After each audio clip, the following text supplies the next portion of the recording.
Bon, on va passer au blind test, et puis on fera un sciant, quoi. Le blind test, je pense, va compléter les blancs, et puis après... Ouais, très bien, très bien. Donc, je te laisse mettre les écouteurs. Ok. Alors,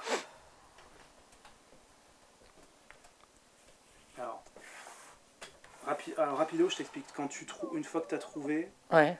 Ou si tu trouves pas, je te dirai. Enfin, une fois que tu as bon, trouvé... ça c'est facile, hein.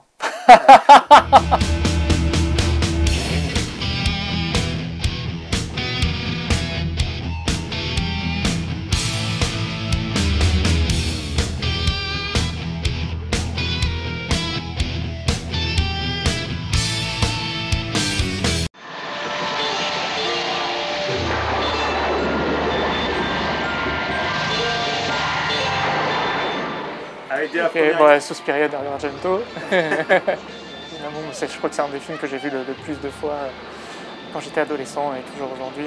C'est un chef-d'œuvre absolu, un modèle de plasticité, de beauté, d'étrangeté. Puis voilà, mais je crois que malgré tout ce qu'on peut dire, je crois que Dario Argento c'est quelqu'un qui aime aussi les acteurs. Et je trouve que ça se sent et ça manque aujourd'hui dans ses derniers films d'ailleurs. Je trouve que les acteurs sont très médiocres dans ses tout derniers films. Mais tu vois, là par exemple, on sent qu'il prend un plaisir fou à filmer Jessica Harper, quoi, qui est une actrice incroyable. Et non, c'est un film que je connais par cœur, vraiment par cœur. J'ai pas du tout montré d'images de Suspiria à mes collaborateurs. J'ai montré quelques images d'un film de Mario Bava, mais Argento, non, pas trop. Mais après, ça fait partie des influences souterraines de toute façon. Ça c'est certain, ces éclairages rouges, bleus. La scène de la moto, clairement. Ouais, c'est vrai. Mais le rouge et le bleu me parlent. Je sais pas si c'est à cause, grâce à Dario Argento. Mais par exemple, j'ai bien aimé Giallo, quoi. Je trouvais qu'il y avait sur la forme, sur la mise en scène, quelque chose d'assez impressionnant quand même. On voit que c'est toujours un mec qui sait filmer, c'est toujours un filmeur. Et dans le personnage un peu schizophrène qui est joué par Adrien Brody dans le film, il y a quelque chose de très troublant, malgré tout. Un côté complètement dégénéré, monstrueux, la monstruosité, ça fait vraiment partie des obsessions d'Argento. Et moi j'étais assez bluffé, je m'attendais vraiment à rien, et c'est plutôt un de ces derniers enfin dans les derniers, c'est plutôt celui que j'aurais tendance à défendre en fait. Moi je pense qu'il lui manque des directeurs artistiques en fait, dignes de ce nom aussi. Je pense que c'est quelqu'un qui était très bien entouré dans ces années-là, et qui aujourd'hui n'est plus du tout. Alors est-ce que c'est lié à la décrépitude du cinéma italien? C'est une hypothèse. Ouais. Mettez-vous là. Le samouraï. Non, ça va, c'est pas des incunables non plus. Je te piège pas trop. Bon, en plus, ça je l'ai revu récemment dans une affreuse version Blu-ray de chez Gaumont, que je trouvais hyper bizarre. Je sais pas, c'était peut-être un problème avec ma télé ou quoi. Moi, je suis très séduit par le hiératisme, par le côté artificiel aussi des films de Melville, quoi. Ouais. J'adore ça, et pareil pour les acteurs. Je trouve que c'est vraiment quelqu'un qui aime les acteurs et qui sait les filmer, quoi. Mais un peu comme de pures icônes, en fait. Et c'est ça qui me plaît. Un peu glacé, et en même temps avec quelque chose qui bouillonne malgré tout à l'intérieur, quoi. Mais tout en gardant un visage et une démarche impassible. C'est ça qui me plaît beaucoup chez Melville, quoi.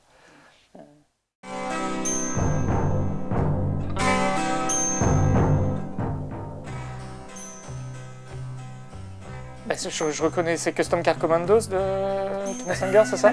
Ok.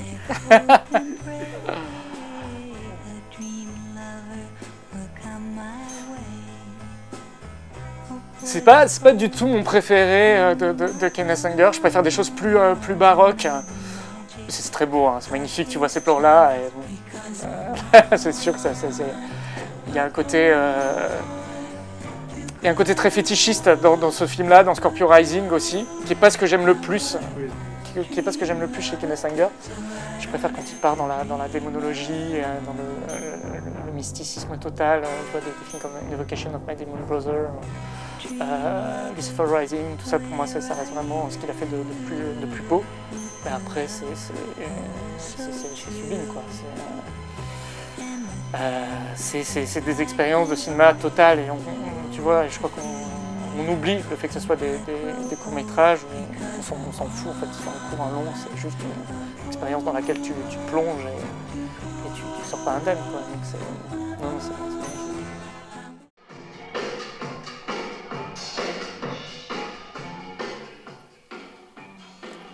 Alors c'est un Garel, c'est les amants réguliers, ça. Alors ouais, Garel, c'est quelqu'un qui m'a énormément influencé. C'est pas un film que j'ai revu en fait, c'est pas un de mes Garel préférés, je l'aime beaucoup. Et par exemple, je préfère infiniment le tout dernier là, qui va sortir en décembre, que je trouve sublime, c'est pas La Jalousie, oui. Mais Garel, c'est quelqu'un qui a vachement compté pour moi. Et surtout, j'ai longtemps rêvé de ses films, en fait, de son cinéma. Moi, j'ai grandi en province à Antibes, et je lisais les titres de ses films dans des dictionnaires du cinéma, des choses comme ça. Donc, La cicatrice intérieure, Le berceau de cristal, c'est des titres qui tout à coup te propulsent dans un univers fantasmagorique, onirique. Et je crois que j'ai dû rêver 4-5 ans des films de Garel avant de les voir. Donc je les ai imaginés d'abord. Je me demandais, je créais mes propres images en me demandant à quoi ces films-là allaient ressembler. Le berceau de cristal, pour moi, c'est son chef-d'œuvre absolu. C'est un film juste des visages, de la musique, des visages en prise de la drogue, le sien, le visage de Garel, le visage de Nico. Il y a brièvement le visage de Dominique Sanda aussi dans le film, je crois. Et là, la musique la plus sublime du monde d'Ashra Temple. Avant de découvrir le film, j'avais trouvé le CD à la Fnac de Nice. Tu vois, ma capitale à moi, c'était Nice. Donc je rêvais du film en écoutant la musique d'Ashra Temple, quoi. Mais je crois que l'underground a disparu parce que tout est saillant en fait aujourd'hui avec Internet, la moindre chose est visible en fait. Du coup, il y a plus vraiment d'histoire secrète du cinéma. Pour moi, tout est trop visible, tout est trop lisible. Il n'y a plus ce sens du secret qui moi me fascinait tant quand j'étais enfant et adolescent. Donc on a gagné autre chose, on a gagné en visibilité. Aujourd'hui, par exemple, il y a une espèce de démocratisation du cinéma qui s'est faite. Tout le monde peut faire des films avec une petite caméra et puis les faire voir, les vendre sur Facebook, sur Vimeo. Voilà, il y a une accessibilité du cinéma qui est hyper intéressante. Mais c'est un autre rapport aux images qui est vraiment en train de se créer, quoi. Et je trouve qu'on a perdu quelque chose de l'ordre de l'imagination, en fait, de l'imaginaire par rapport à l'underground, à ces films souterrains qu'auparavant on pouvait imaginer, auxquels on pouvait rêver. Et aujourd'hui, c'est comme une espèce de Internet, comme une espèce de boîte dans laquelle on a accès à tout, quoi. Donc c'est jubilatoire d'avoir accès à tout, c'est quelque chose dont je rêvais moi quand j'étais enfant. Mais en même temps, on est comme des enfants gâtés et du coup, j'ai l'impression qu'il y a moins de désir. Moi j'attends les films avec moins de ferveur aujourd'hui. Bon. Vous voulez que je fasse quoi? Alors, c'est Sauf qui peut la vie. Vous avez du rouge à lèvres? T'es très fort. Hein. C'est le look hyper de ces années-là, quoi, du début des années 80, fin des années 70 même, 78, 79, donc quelque chose comme ça. Oui, c'est un de mes Godard préférés. Mettez-vous sur le dos. Là. Je ne sais pas très bien parler de Godard. Je crois que Godard, moi, ça me dépasse. C'est plus fort que moi, Godard. C'est plus fort que tout le monde, d'ailleurs. Mais je veux dire, c'est plus fort que moi en tant que spectateur. Du coup, j'ai du mal à en parler parce que pour moi, c'est une espèce d'intelligence au travail comme ça en permanence. Et en même temps, c'est une intelligence sensible. Et c'est ça qui me touche. Et je crois que c'est particulièrement vibrant dans ce film-là, dans Sauf qui peut la vie. Moi, ce que je retiens de ce film que j'ai revu que j'ai découvert en fait il y a 4 ou 5 ans, c'est l'utilisation des ralentis en post-prod. C'est quelque chose que je trouve assez laid généralement. Moi j'adore les ralentis, les vrais ralentis, c'est-à-dire les ralentis caméra, mais les ralentis en post-prod je trouve ça affreux. Et Godard a réussi à magnifier cette figure de style en fait. Et quelque chose de profondément émouvant dans ces ralentis. Je crois que le discours de Godard est beaucoup plus radical. Moi j'ai l'impression que j'ai pas vraiment de discours sur la sexualité. C'est vraiment la sexualité vécu et traité de manière purement sensible en fait. Moi j'ai l'impression que je ne fais pas du cinéma intelligent, je fais du cinéma sensible. Godard il est à la fois intelligent et sensible, c'est sa grande force, c'est la force des grands cinéastes. Moi voilà, je vais essayer de gagner en intelligence dans les prochains films. Allez, on essaye. Vous prenez tous les deux une fois pour toutes que pour moi histoire de cul n'ont aucune importance. Ah bah oui, la maman la putain, évidemment. Ouais, bah...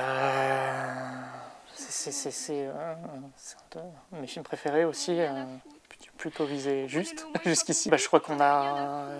Il y a un rapport à la parole qui je pense, est proche. Il y a quelque chose de... J'ai l'impression de voir un grand frère mythique quand je vois ce film-là. Et moi, je suis pareil, je crois que j'avais écouté en fait la musique de Diabologum, qui avait repris le monologue de Françoise Lebrun dans le film au début des années 90, au mi-temps des années 90.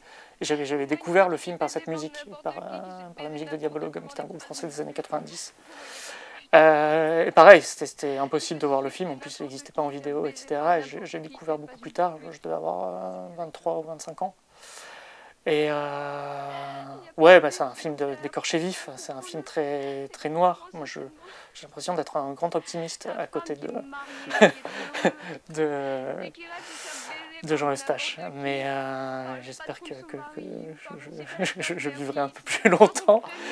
Mais c'est bouleversant. En plus, tu montres l'extrait du monologue de Françoise Lebrun. C'est une des plus belles choses qui a été faite au cinéma, enfin dans le cinéma français, au cinéma tout court, quoi. C'est magnifique. On a vraiment l'impression que c'est une âme, un cœur à vif qui s'exprime. C'est rare, je crois.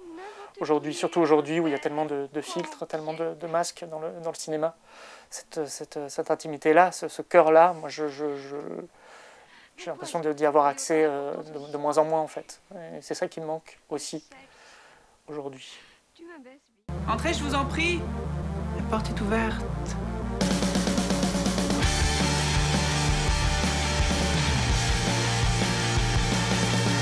Je vous préviens, elle est au repos.